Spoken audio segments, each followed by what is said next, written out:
Well, it's Wednesday, April 29th. I'm Brittany Noble, and here's what's coming up on the breakdown. Today, the Supreme Court is hearing arguments over the temporary protected status meant to help Haitian immigrants. But the Trump administration wants the order and immigrants thrown out of the United States. And we're breaking down Virginia's redistricting fight with Capital B reporter Brandon Tinsley and what it reveals about power, history, and representation here in America. And in our Noble Spotlight, we're talking with Forward Justice about how Southern movements are shaping national progress and why the fight for equity is far from over. The breakdown begins now.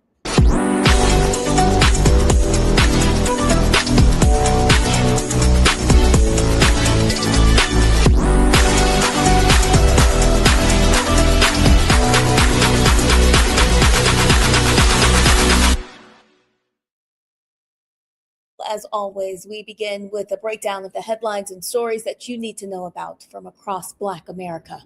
A major decision from the Supreme Court of the United States is raising new concerns about the future of voting rights in America.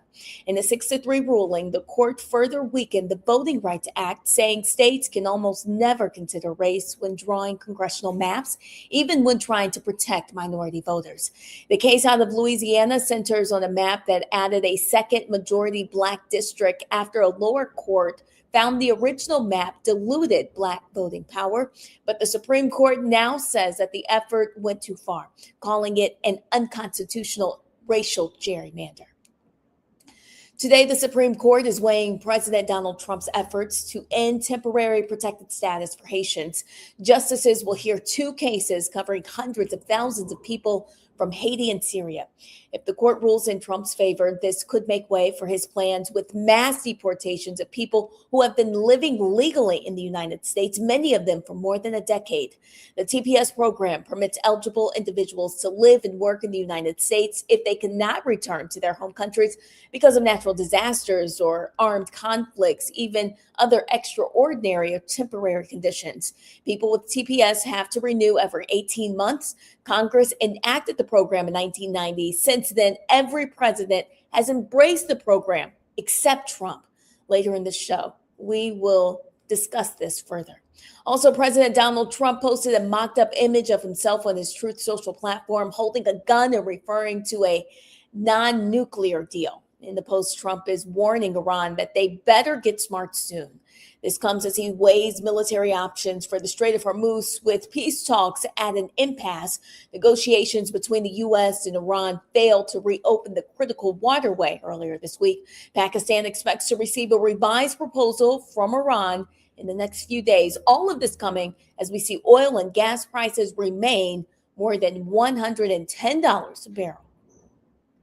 New York City Mayor Zohran Mamdani has launched his first Office of Deed Theft Protection to combat property fraud and protect homeowners from illegal displacement.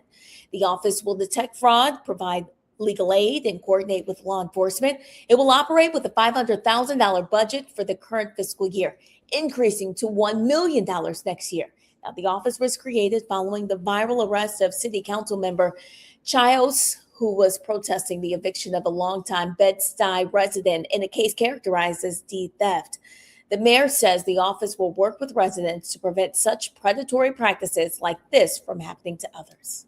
Deed theft not only disproportionately robs Black and brown New Yorkers of their homes, it also robs them of the stability that a home provides. The Office of Deed Theft Prevention will coordinate closely with HPD and our city's Commission on Human Rights to educate homeowners across the 5 boroughs, particularly those in neighborhoods with the highest rates of predatory reverse redlining. Well, members of City Council's Progressive Caucus are urging Governor Kathy Hochul to implement a temporary eviction moratorium where deed theft is suspected. Security concerns are growing for residents in Georgia. In DeKalb County, a majority Black neighborhood is sounding the alarm over what they call a new era of AI-powered monitoring. It's all tied to the Atlanta Public Safety Training Center, also known as Cop City. The 85-acre facility opened last year and includes a mock city, driving course, K-9 unit, and rescue tower, but it's the technology behind it that's raising red flags. According to a joint report from Capital B News and Counterstream Media, the system is connected to more than 60,000 cameras, tracking vehicle movements, license plates, and locations in real time. That data is then stored in a searchable database and shared with nearly 2,000 law enforcement agencies nationwide, with potential access at the federal level. Well, hundreds of people on Chicago's far south side gathered to say goodbye to a community staple. Skyway Lanes, the city's last Black-owned bowling alley, officially closing its doors. Despite a viral fundraiser that kept it alive for another year, rising costs, declining league participation, and needed repairs forced the second-generation family business to shut down. For decades, Skyway wasn't just a place to bowl, it was a hub for celebrations, community events. And on its final day, longtime customers took home signed pins and memories marking the end of an era. Owners say the building will be sold soon.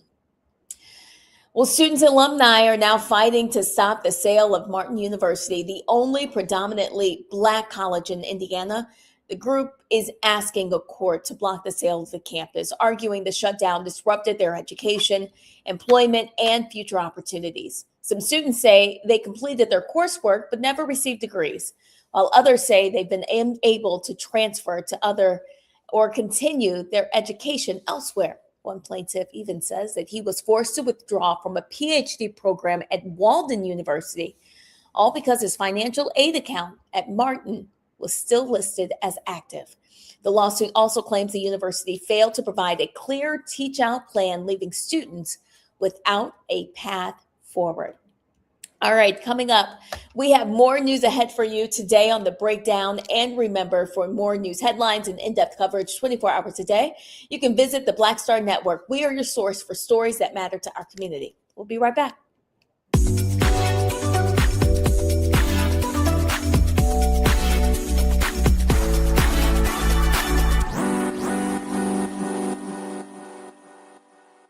With medicine and science under attack, I want to keep you and your family informed and healthy. I'm Dr. Ebony Hilton, and I knew at the age of 8 that I wanted to be a doctor. So I studied hard and became the first African-American female anesthesiologist hired at the Medical University of South Carolina since its opening in 1824. And I always say I was made into a doctor, but I was born to be a mom. And as a new mom, wife, sister, daughter, and friend, I understand how frightening a medical crisis can be. I care for individuals on some of the worst days of their lives, and it's my mission to provide you with a safe space to gain clarity on issues affecting your mind, body, and soul. I recognize that there are health disparities, particularly as it pertains to race, and I want to help bridge the gap between you and your healthcare providers. Join me every Thursday for Second Opinion on the Black Star Network, where each week I'll invite experts from various medical fields to share the latest health news. We'll discuss topics such as the vaccine debate, mental and sexual health, medical bias, infertility, menopause, andropause, nutrition, and aging.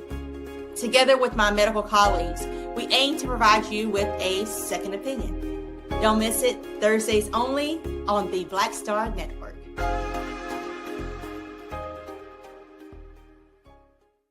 If in this country right now, you have people get up in the morning and the only thing they can think about is how many people they can hurt, and they got the power, that's the time for mourning. For better or worse, what makes America special, it's that legal system that's supposed to protect minorities from the tyranny of the majority. We are at a point of a moral emergency. We must raise a voice of outrage. We must raise a voice of compassion. And we must raise a voice of unity. We are not in a crisis of party versus party. We are in a crisis of civilization, a human rights crisis, and a crisis of democracy itself. And guess what? You've been chosen to make sure that those that would destroy, those that would hate, don't have the final say, and they don't ultimately win.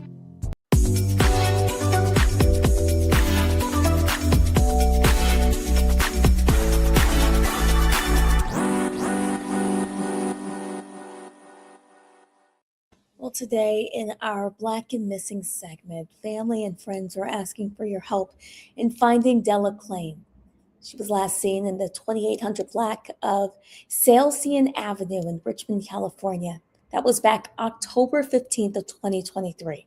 She was last seen wearing light gray jacket, black shorts, and white leggings. If you have any information, please contact the Richmond Police Department, and the number is 510-233-1214.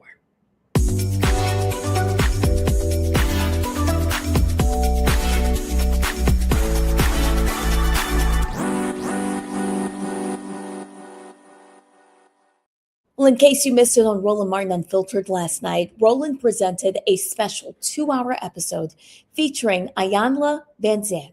They focus on the underlying issues contributing to domestic violence tragedies. Hopelessness. So many brothers are hopeless, and when that happens, they don't have anything to lose. So they'll just go there, go off the deep end.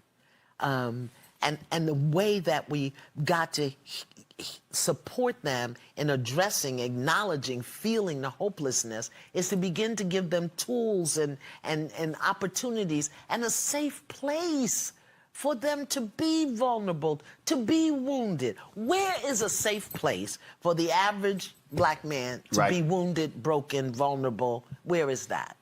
Women, because we hunt and gather, we come together. And we gonna get you straight. He left you, let's all beat him. You know? Right. Or let's go shopping.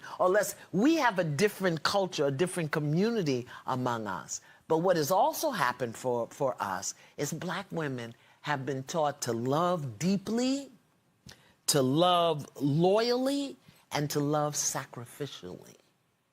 We will sacrifice ourselves for the love of our partner, our family, our children.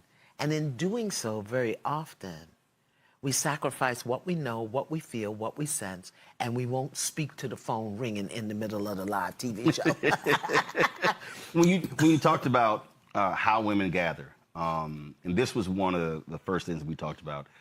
We had 2 male psychologists on, and we challenged men. We said that what can't happen, what you can't have is a group of guys who get together, 5, 6, 7, 8, and they don't talk. Yeah. Or they talk don't about share. ball. It's always playing. And I've told this story many times. That was it was a church men's retreat, and I had a work retreat that Friday, and the men's retreat was Friday, Saturday. It ended Sunday morning. And so I go on Saturday, and when I arrived around 4 o'clock, where's everybody at? Games, fishing, doing whatever. Okay, all right. Okay. So then it was time to eat. Then there was a service that was around 7 o'clock. Okay. About an hour into this service, I see them bringing out trays of food and stuff behind me. I go, yo, what the... Oh, yeah, so we probably going to be done with this in about 30 minutes. And so then we got Domino's cards and television. I said, I'm sorry. Y'all had a whole day of games and outdoor activities. And they came back, and we're going to spend 90 minutes on stuff, and then it's back to games. I said, nah, this ain't going to work. And so I stood up, and I said, I don't know. I said to the organizers, I don't mean no disrespect, but I know cats right now who marriages are about to be over. I know some of the stuff. I said, and y'all literally are not going to deal with this. I said, you've had women who have paid for you to come here. You've had mothers and wives and aunts, and I said, and you gonna come here to play games and go back the same way? I said, and I never even took it to my room. I went back home. I was so ticked. And so what I was trying to say then, and what I even say now is, what men cannot do. When I hear women say we need men to hold each other accountable, that means that men are going to have to also learn they have to how to get your friend to open up so you can understand what they're dealing with. So it's not y'all getting together, drinking, watching the game, playing ball, because he needs somebody to talk to, and it's not always, yo, I'm good. So that's why I created this. All right, what's that? Spiritual Hygiene for Black Men, the healing worksheet, the wound versus the behavior. I was up Sunday night praying all night long. So now we have the link. Go ahead and pull it up, y'all. Pull it up. Go ahead. Here's a question. What is the wound I carry?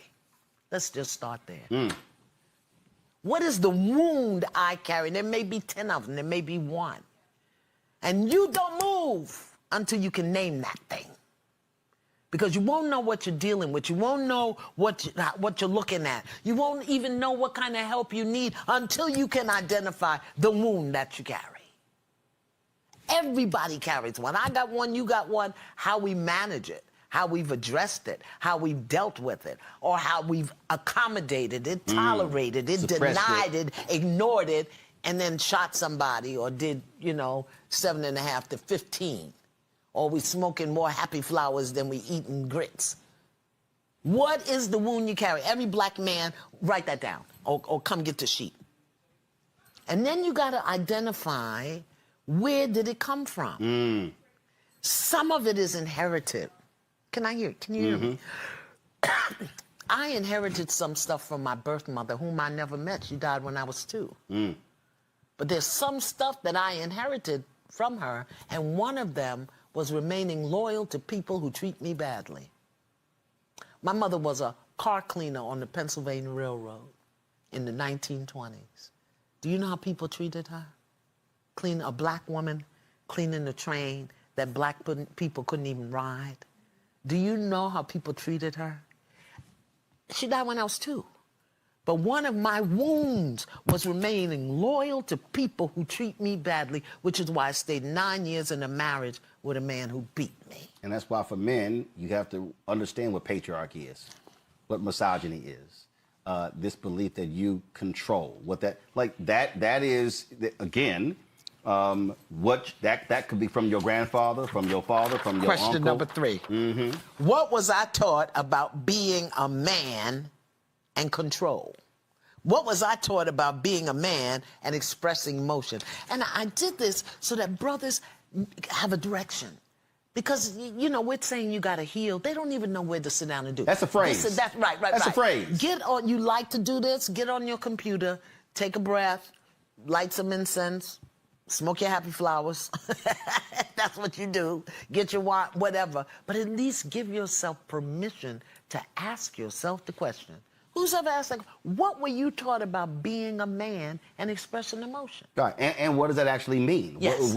What to you, what does being a man mean? What does it mean? And that's and that is the thing, because again, if we don't equip people, I'm just, I'm like, guys, you have to equip people with stuff, tools, to know how to walk skills, out. Language, that we're not equipped. So when you don't know, you don't know. Right.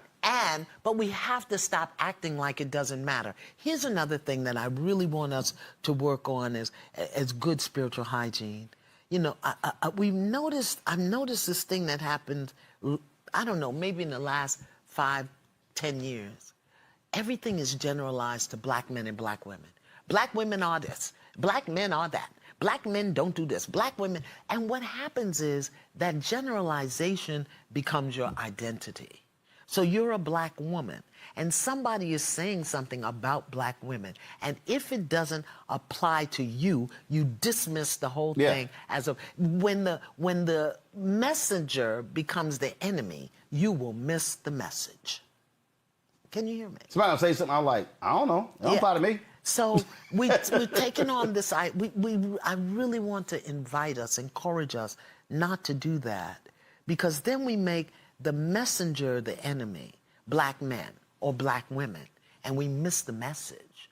And sometimes the message is, I listen to these things and I said, well, that's not an issue for me, but I'm glad to be aware of it. So when I see it as a woman, I can pull another woman up. Right. Or if I see it as a man, I can pull another man up, you know, or pull a brother up, offer him something. Not in his face correcting him, but offer him something. I think it's so funny because women frequently say that I'm much harder on women than I am on men.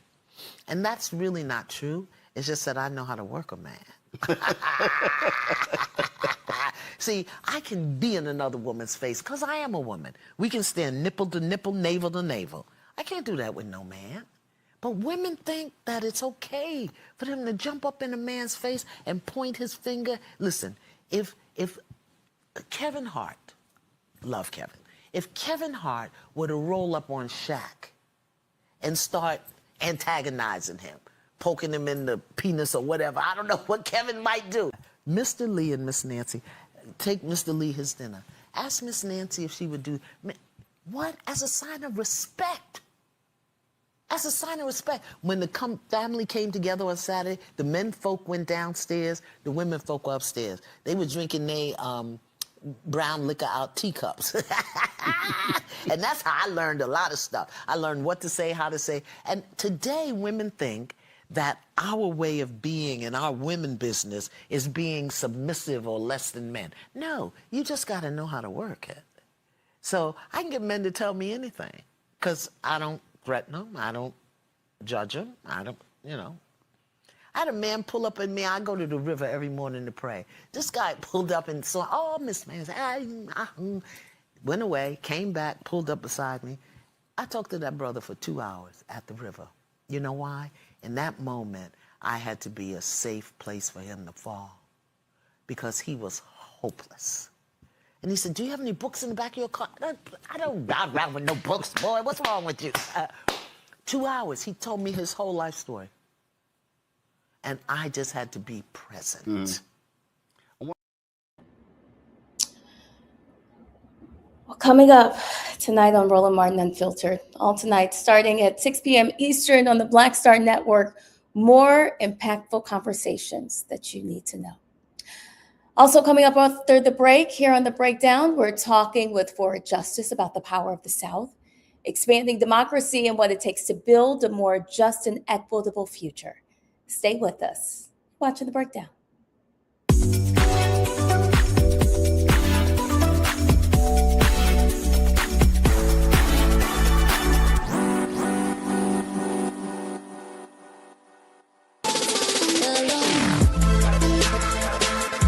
Hey y'all, welcome to The Other Side of Change, only on the Black Star Network and hosted by myself, Bria Baker, and my good sis, Jamira Burley.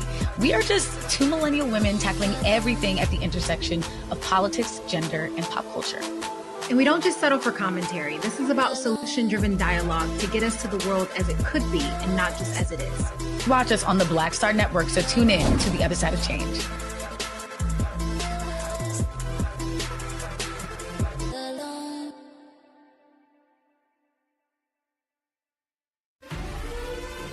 Violent white supremacy is, quote, the most persistent and lethal threat in the homeland. The greatest terrorist threat to the homeland is the homegrown violence stream, including hate crime committed on behalf of some kind of white supremacist ideology. They are coming after everything in Black America. MAGA and Donald Trump are specifically targeting Black America. They are going after the money. Attack Black Lives Matter.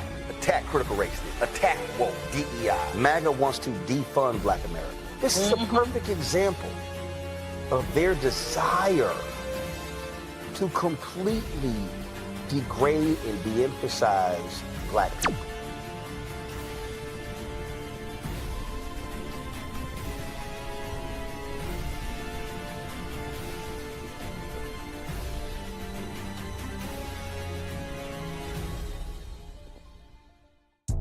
Hi, I'm Swing Cash, Basketball Hall of Famer, and you're watching Black Star Network.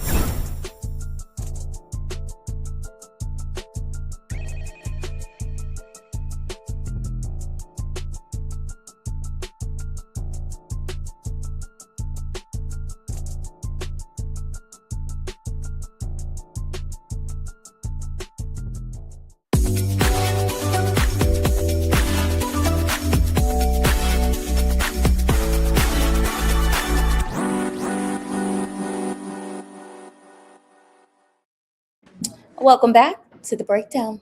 Today, we're following a major case before the Supreme Court of the United States that could have serious implications for immigrants with temporary protected status, especially Haitian families here in the United States. TPS has allowed many immigrants from Haiti to live and work legally as the country faces ongoing instability. But now that protection is still under review and communities are on edge. In Springfield, local leaders recently came together for a powerful roundtable, all focused on justice, faith, and how to support Haitian families in this very moment. Joining me now is Wedley Casey with the Haitian Times. He has been covering this conversation. Wedley, thank you so much for joining us. Hi, thanks for having me. Absolutely. Let's begin here. How significant is the Supreme Court case for Haitian immigrants who rely on TPS? Yeah, so today the Supreme Court is they heard arguments about whether the federal government can end TPS for hundreds of thousands of immigrants, including about 350,000 Haitians. So this matters because TPS allows people to live and work legally in the United States, when their home countries are unsafe. And a decision here could determine whether those protections can be removed without meaningful court oversight. And the legal question here is that at its core, the court is deciding whether federal courts can review the government's decision to end TPS. And the administration argues that these decisions are entirely within executive authority. So while advocates say the government must still follow the law, especially when evaluating conditions and avoiding bias, so the arguments that are being made on behalf of the Haitian TPS holders are that lawyers for TPS holders argue that Haiti remain unsafe, and also citing ongoing violence that are currently going on in the country, political instability, and humanitarian crisis. And they also claim that the government failed to properly assess those conditions and may have assessed with like racial or political bias, which lower courts have already taken seriously. And you were in the room in Springfield. What stood out to you most from that roundtable conversation? I would say the stakes here are enormous because many Haitian holders have been here since like 2010 earthquake, building families, careers, communities.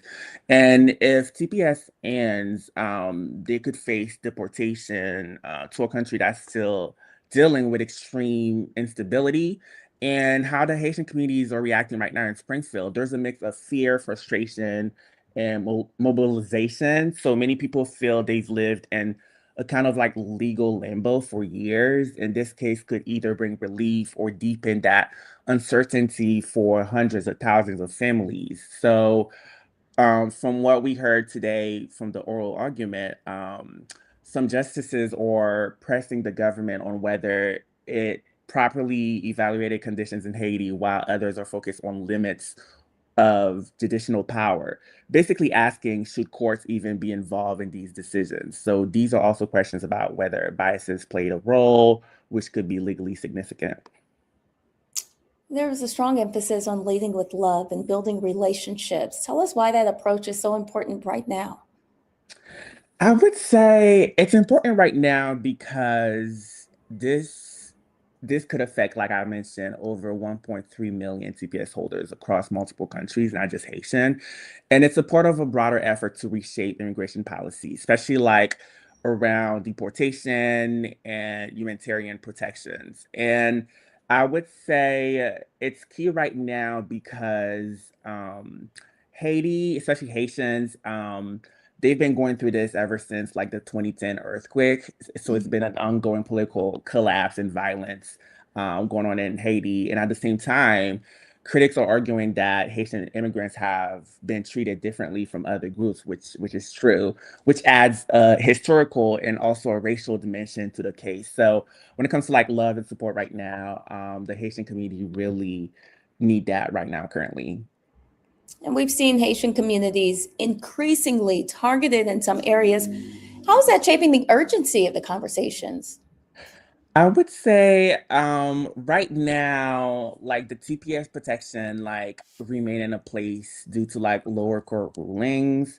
So that could change quickly depending like on the outcome. So when it comes to like the Haitian community, they are still unclear and that divide seems to reflect on like broader tension within the community in terms of like leaders getting together and trying to figure out like the best way to help that community. And yeah, so that's basically how that is happening.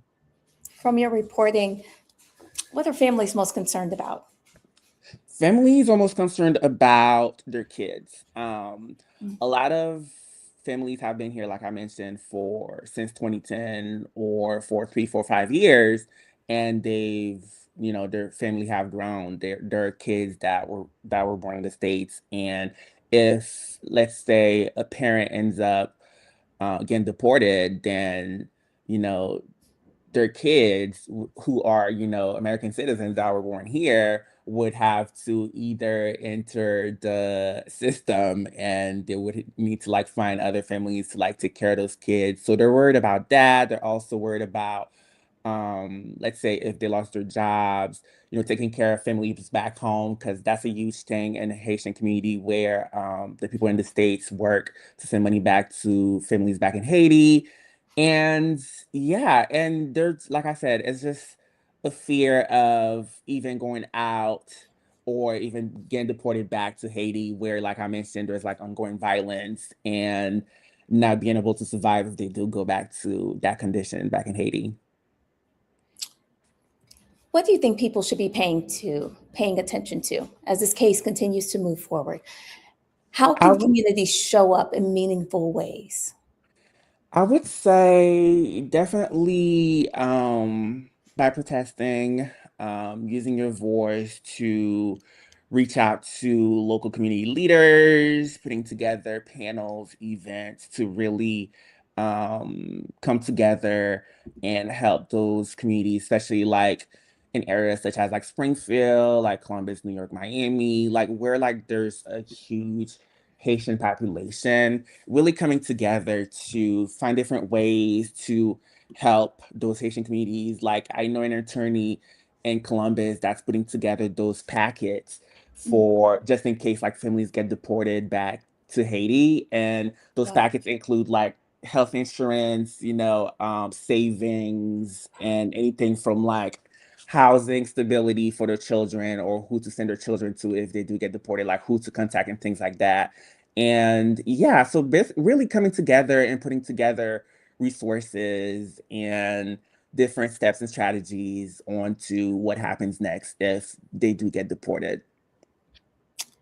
Well, Wesley KZ, we want to thank you for joining us today on the breakdown, for your reporting, for helping us understand all that's at stake. If you want to read this article in full for yourself, this is with the Haitian Times. Where are the Haitians? Tensions surface amid organizing efforts in Springfield by Wesley KZ. Thank you so much for joining us today on the breakdown. Thank you for having me. Well, folks, we still have plenty in store for you today on the breakdown. Stay with us. We have another powerful interview on the other side of this break.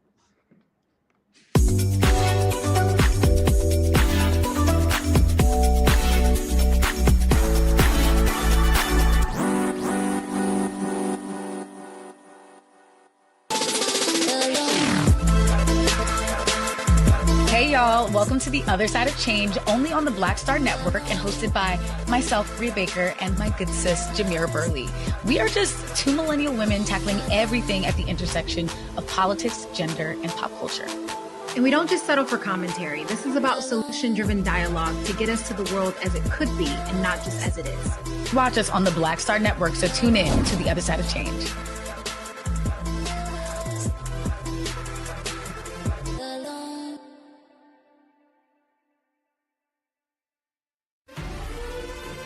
Violent white supremacy is, quote, the most persistent and lethal threat in the homeland. The greatest terrorist threat to the homeland is the homegrown violence stream, including hate crime committed on behalf of some kind of white supremacist ideology. They are coming after everything in Black America. MAGA and Donald Trump are specifically targeting Black America. They are going after the money. Attack Black Lives Matter. Attack critical race theory. Attack woke, DEI. MAGA wants to defund Black America. This is a perfect example of their desire to completely degrade and de-emphasize Black people.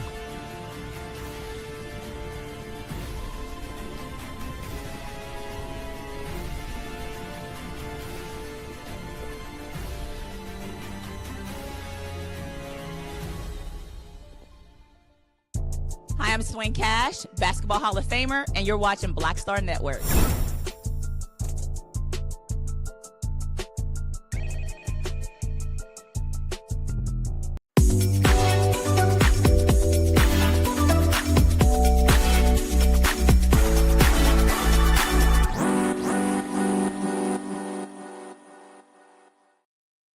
Welcome back to The Breakdown. Today in the Noble Spotlight, we're highlighting an organization on the ground doing the work to protect voting rights and expand access across the South. Forward Justice is a nonpartisan law, policy, and strategy center working to advance racial, social, and economic justice, from gerrymandering and redistricting to felony disenfranchisement. Voter ID laws. Places like North Carolina have become a testing ground for policies that can shape elections nationwide. And now, even as a federal court upheld the state's voter ID law while acknowledging its disproportionate impact, Forward Justice is continuing the fight through legal action, education, and direct voter support. Joining me now, we have Ashley Mitchell on the line, a staff attorney with Forward Justice who has been working directly with impacted communities. Ashley, we know you're busy, but we want to thank you for your time today. Thank you for the invitation. Excited to be here. Absolutely. So change the South, change the nation. Tell us, what does that actually mean? Well, we believe that if we can change what's going on in the South is a playbook for the whole country. Things that go on in the South, if you can change it here, then we feel that you can change it across the entire nation. So let's talk about the work that you guys do. What exactly does Forward Justice do day to day to protect voters and expand access really to the ballot? Day to day, we are going into rural communities. Here in North Carolina, there are various dynamics across the state. Of course, you have our capital area that is your city.